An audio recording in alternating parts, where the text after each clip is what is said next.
ಆತ್ಮೀಯ ಸ್ಪರ್ಧಾರ್ಥಿಗಳೇ ಹಾಗೂ ವಿದ್ಯಾರ್ಥಿಗಳೇ, ಮತ್ತೆ ಎಂದಿನಂತೆ ಮುಂದುವರೆದ ಭಾಗವನ್ನು ಸಮಾಜ ವಿಜ್ಞಾನದ ವಿಷಯವನ್ನು ತೆಗೆದುಕೊಂಡು ಬಂದಿದ್ದೇನೆ. ಸೊ ಇವತ್ತು ನಾವು ಬೆಳಗಾವಿ ವಿಭಾಗದ ಒಂದಷ್ಟು ಮುಖ್ಯಾಂಶಗಳನ್ನು ಆಧಾರವಾಗಿಟ್ಟುಕೊಂಡು ನಾನು ಮಾತನಾಡ್ತಾ ಇದ್ದೇನೆ. ಸೊ ಈ ಅವಧಿಯೊಳಗೆ ಬೆಳಗಾವಿ ವಿಭಾಗದಲ್ಲಿರ್ತಕ್ಕಂಥ ಅದರ ಹಿನ್ನೆಲೆ ಏನು, ಅದರಲ್ಲಿರ್ತಕ್ಕಂಥ ಒಂದಷ್ಟು ಆ ವಿಭಾಗದ ವಿಶೇಷತೆ ಏನು ಅಂತೇಳಿ ನಾನು ಮಾತನಾಡ್ತಾ ಇದ್ದೀನಿ. ಮತ್ತೆ ವಿಷಯವನ್ನು ನೆನಪು ಮಾಡ್ತಾ ಇದ್ದೀನಿ. ಇನ್ನೇನು 56,000 ಹುದ್ದೆಗಳ ನೇಮಕಾತಿ ಈಗಾಗಲೇ ಕರ್ನಾಟಕದಲ್ಲಿ ಒಂದು ನೇಮಕಾತಿ ಪರ್ವವೇ ಪ್ರಾರಂಭವಾಗಿದೆ. ಹಾಗಾಗಿ ಎಲ್ಲ ಸ್ಪರ್ಧಾರ್ಥಿಗಳು, ವಿದ್ಯಾರ್ಥಿಗಳು, ಶಿಕ್ಷಕರು, ನೀವೆಲ್ಲ ಕೂಡಿಕೊಂಡು ಚೆನ್ನಾಗಿ ಓದುವಂಥ ಪ್ರಯತ್ನಗಳನ್ನು ಮಾಡೋಣ ಅಂತ ಹೇಳ್ತಾ ಇವತ್ತಿನ ಬೆಳಗಾವಿ ವಿಭಾಗದ ಬಗ್ಗೆ ಒಂದಷ್ಟು ಅಂಶಗಳನ್ನು ನಾನು ಮಾತನಾಡ್ತಾ ಇದ್ದೇನೆ. ಸೊ ಆ ಅಂಶವನ್ನು ತೆಗೆದುಕೊಂಡಾಗ ಬೆಳಗಾವಿ ವಿಭಾಗದಲ್ಲಿ 4 ಜಿಲ್ಲೆಗಳು ಆರಂಭದಲ್ಲಿ ಮುಂಬೈ ಕರ್ನಾಟಕದಲ್ಲಿದ್ದು ಮುಂಬೈ ಕರ್ನಾಟಕದಲ್ಲಿದ್ದವು. ಆದರೆ ಅದು 1956 ರಾಜ್ಯ ಪುನರ್ವಿಂಗಡಣಾ ಕಾಯ್ದೆ ಅಂತ ಜಾರಿಗೆ ಬರ್ತದೆ. ಆ ಕಾಯ್ದೆ ಪ್ರಕಾರ ಇವು ಕರ್ನಾಟಕದಲ್ಲಿ ವಿಲೀನವಾಗ್ತವೆ. ಮುಂಬೈ ಕರ್ನಾಟಕ ಬಿಟ್ಟು ಕರ್ನಾಟಕದಲ್ಲಿ ವಿಲೀನವಾಗ್ತವೆ. ಸೊ ಹಾಗಾಗಿ ನಮ್ಮ ಕರ್ನಾಟಕಕ್ಕೆ ಒಂದು ರೂಪ ಬರ್ತದೆ. ನಂತರ 1997 ಇದೇ ಧಾರವಾಡನ ಹಾವೇರಿ ಮತ್ತು ಗದಗ ಎಂಬ 2 ಜಿಲ್ಲೆಗಳನ್ನಾಗಿ, ಹೊಸ ಜಿಲ್ಲೆಗಳನ್ನಾಗಿ ಸೃಷ್ಟಿ ಮಾಡ್ತಾರೆ. ಅಂದ್ರೆ ಈ ಧಾರವಾಡ ಜಿಲ್ಲೆಯಿಂದ 2 ಜಿಲ್ಲೆಗಳನ್ನ ವಿಭಾಗ ಮಾಡಿ ಹೊಸ ಹೆಸರುಗಳನ್ನು ಕೊಟ್ಟು ಒಂದು ಗದಗ, ಇನ್ನೊಂದು ಹಾವೇರಿ ಜಿಲ್ಲೆಗಳನ್ನಾಗಿ ಸೃಷ್ಟಿ ಮಾಡಲಾಗ್ತದೆ ಅಂತ ನೋಡ್ತೀವಿ. ನಂತರ ವಿಜಯಪುರ, ಇದು 1997 ಬಾಗಲಕೋಟೆ ಜಿಲ್ಲೆಯನ್ನಾಗಿ ಹೊಸ ಜಿಲ್ಲೆಯನ್ನು ಸೃಷ್ಟಿ ಮಾಡ್ತಾರೆ. ಬಾಗಲಕೋಟೆ ಜಿಲ್ಲೆಯನ್ನಾಗಿ ಹೊಸ ಜಿಲ್ಲೆಯನ್ನ ಸೃಷ್ಟಿ ಮಾಡಿದ್ದರ ಬಗ್ಗೆ ನಾವು ನೋಡ್ಬೋದು. ನಂತರ ಈ ಭಾಗದ ಜಿಲ್ಲೆಗಳು ನೋಡಿದಾಗ 7 ಜಿಲ್ಲೆಗಳು, ಎಷ್ಟು ಹೇಳಿದ್ರೆ 7 ಜಿಲ್ಲೆಗಳು. ಅವುಗಳ ಬೆಳಗಾವಿ, ಧಾರವಾಡ, ಹಾವೇರಿ, ಗದಗ, ವಿಜಯಪುರ, ಬಾಗಲಕೋಟೆ ಮತ್ತು ಉತ್ತರ ಕನ್ನಡ. ಇವೆಲ್ಲ 7 ಜಿಲ್ಲೆಗಳು ಏನಪ್ಪಾ ಅಂತ ಕೇಳಿದ್ರೆ ಬೆಳಗಾವಿ ವಿಭಾಗದಲ್ಲಿ ಕಂಡು ಬರ್ತಕ್ಕಂಥ ಜಿಲ್ಲೆಗಳು. ಬೆಳಗಾವಿ ವಿಭಾಗದಲ್ಲಿ ಕಂಡು ಬರ್ತಕ್ಕಂಥ ಜಿಲ್ಲೆಗಳು ಬೆಳಗಾವಿ, ಧಾರವಾಡ, ಹಾವೇರಿ, ಗದಗ, ವಿಜಯಪುರ, ಬಾಗಲಕೋಟೆ ಮತ್ತು ಉತ್ತರ ಕನ್ನಡ ಜಿಲ್ಲೆ. ಇವು 7 ಜಿಲ್ಲೆಗಳು ಬೆಳಗಾವಿ ವಿಭಾಗದಲ್ಲಿ ಕಂಡು ಬರ್ತಕ್ಕಂಥ ಜಿಲ್ಲೆಗಳು. ಇನ್ನ ಈ ಪ್ರದೇಶವನ್ನ ಶಾತವಾಹನರು, ಮೌರ್ಯರು ಆಳ್ವಿಕೆ ಮಾಡಿದ್ರು ಅಂತ ನೋಡ್ತೀವಿ. ಈ ಭೂ ಪ್ರದೇಶವನ್ನ ಶಾತವಾಹನರು ಆಳ್ತಾರೆ ಮತ್ತು ಮೌರ್ಯರು ಆಳ್ತಾರೆ ಆರಂಭದಲ್ಲಿ. ನಂತರ ಕದಂಬರು ಆಳ್ತಾರೆ ಈ ಭೂ ಪ್ರದೇಶವನ್ನು. ಕದಂಬರು ಬನವಾಸಿಯನ್ನ, ಉತ್ತರ ಕನ್ನಡ ಜಿಲ್ಲೆ ಬನವಾಸಿಯನ್ನ ತಮ್ಮ ರಾಜ್ಯದ ರಾಜಧಾನಿಯನ್ನಾಗಿ ಮಾಡಿಕೊಂಡು ಇವರು ಈ ಭೂ ಪ್ರದೇಶವನ್ನು ಆಳ್ತಾರೆ. ನಂತರ ಚಾಲುಕ್ಯರು ಬರ್ತಾರೆ, ಬಾದಾಮಿ ಚಾಲುಕ್ಯರು. ಇವರು ಬಾದಾಮಿ ಚಾಲುಕ್ಯರು ಈಗಿನ ಬಾದಾಮಿಯನ್ನ ರಾಜಧಾನಿಯನ್ನಾಗಿ ಮಾಡಿಕೊಂಡು ಇವರು ಈ ಭೂ ಪ್ರದೇಶವನ್ನು ಆಳ್ತಾರೆ.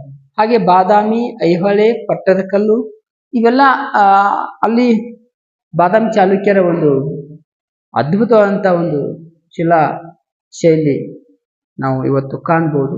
ಇವೆಲ್ಲವೂ ಅಲ್ಲಿ ಈ ಸದ್ಯ ನಾವು ಪ್ರೇಕ್ಷಣೀಯ ಸ್ಥಳಗಳಂತ ನೋಡ್ತೀವಿ. ಬಹಳ ಮುಖ್ಯವಾಗಿರ್ತಕ್ಕಂಥ ಅದ್ಭುತವಾದಂಥ ಕೆತ್ತನೆಯನ್ನ ಇಲ್ಲಿ ಗಮನಿಸಬಹುದು. ಇವೆಲ್ಲವೂ ನೋಡಿದಾಗ ಇವೆಲ್ಲವೂ ಈ ಬೆಳಗಾವಿ ವಿಭಾಗದ ಜಿಲ್ಲೆಗಳಲ್ಲಿ ಕಂಡು ಬರ್ತಕ್ಕಂಥದ್ದು. ಇನ್ನು ಬಸವನ ಬಾಗೇವಾಡಿ, ಕೂಡಲ ಸಂಗಮ ಇವೆಲ್ಲ ವಚನ ಚಳವಳಿಯ ಕೇಂದ್ರ ಬಿಂದುಗಳಾಗಿರ್ತಕ್ಕಂಥ ಸ್ಥಳಗಳು. ನೀವೆಲ್ಲ ಕೇಳಿರ್ತೀರಿ, ಕೂಡಲ ಸಂಗಮ ಅಂತ ಬಾಗಲಕೋಟೆ ಜಿಲ್ಲೆಯಲ್ಲಿ ಬರ್ತದ. ಇದು ಬಸವಣ್ಣವರ ಐಕ್ಯ ಸ್ಥಳ. ಬಸವಣ್ಣವರು ಅಲ್ಲೇ ದೇಹ ಬಿಟ್ರು ಅಂತೇಳಿ ಇತಿಹಾಸ ಹೇಳ್ತದೆ. ಈ ರೀತಿ ಬಹಳ ಮುಖ್ಯವಾದಂತಹ ಸ್ಥಳಗಳು ಇಲ್ಲಿ ಉಂಟು. ವಚನ ಸಾಹಿತ್ಯಕ್ಕೆ, ವಚನ ಚಳವಳಿಗೆ, ಸಮಾಜವನ್ನ ಕಟ್ಟಬೇಕು ಅನ್ನುವಂತಹ ಜಾತಿ ರಹಿತ, ವರ್ಗರಹಿತ ಸಮಾಜವನ್ನು ಕಟ್ಟಬೇಕಂತೇಳಿ ಬಸವಣ್ಣ ಸಾಕಷ್ಟು ಪ್ರಯತ್ನವನ್ನ 12ನೇ ಶತಮಾನದಲ್ಲಿಯೇ ಪ್ರಯತ್ನ ಪಟ್ಟಿದ್ರು. ಅವರ ಒಂದು ಐಕ್ಯ ಸ್ಥಳ ಕೂಡಲ ಸಂಗಮದಲ್ಲಿ ಅಂತೇಳಿ ನಾವು ಕಾಣ್ಬೋದು. ತದನಂತರ ನೀವು ಬಿಜಾಪುರ ಆದಿಲ್ಶಾಹಿಗಳ ಹೆಸರು ಕೇಳಿರ್ತೀರಿ. ಅವರು ಬಿಜಾಪುರ ಆದಿಲ್ಶಾಹಿಗಳು ಗೋಲ್ ಗುಂಬಜ್ ಕಟ್ತಾರೆ ವಿಜಯಪುರದಲ್ಲಿ. ಬಹಳ ಉನ್ನತವಾಗಿರ್ತಕ್ಕಂಥ ಒಂದು ಅದ್ಭುತವಾದಂತ ಮೊದಲ ಬಾರಿಗೆ ಯಾರಾದ್ರೂ ನೋಡಿದ್ರೆ ಅದು ಮಿರಾಕಲ್ ಅನ್ನಿಸ್ತದೆ. ಒಂದು ಅದ್ಭುತ ಅನಿಸ್ತದೆ. ಅಷ್ಟು ಚೆನ್ನಾಗಿರ್ತಕ್ಕಂಥ ಒಂದು ಗೋಲ್ ಗುಂಬಜ ವಿಜಯಪುರ. ಇದು ಆದಿಲ್ ಶಾಹಿಗಳ ಒಂದು ಕೊಡುಗೆ.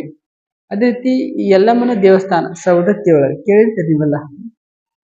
ಇದು ಇದು ನಮ್ಮ ಬೆಳಗಾವಿ ಜಿಲ್ಲೆಯಲ್ಲಿ ಬರ್ತಕ್ಕಂಥ ಒಂದು ಆ ತಾಲೂಕು. ಈ ತಾಲೂಕದಲ್ಲಿ ಯಲ್ಲಮ್ಮ ದೇವಸ್ಥಾನ ಬಹಳಷ್ಟು ಪ್ರಸಿದ್ಧವಾದಂತ ಮತ್ತು ಹೆಚ್ಚು ಆ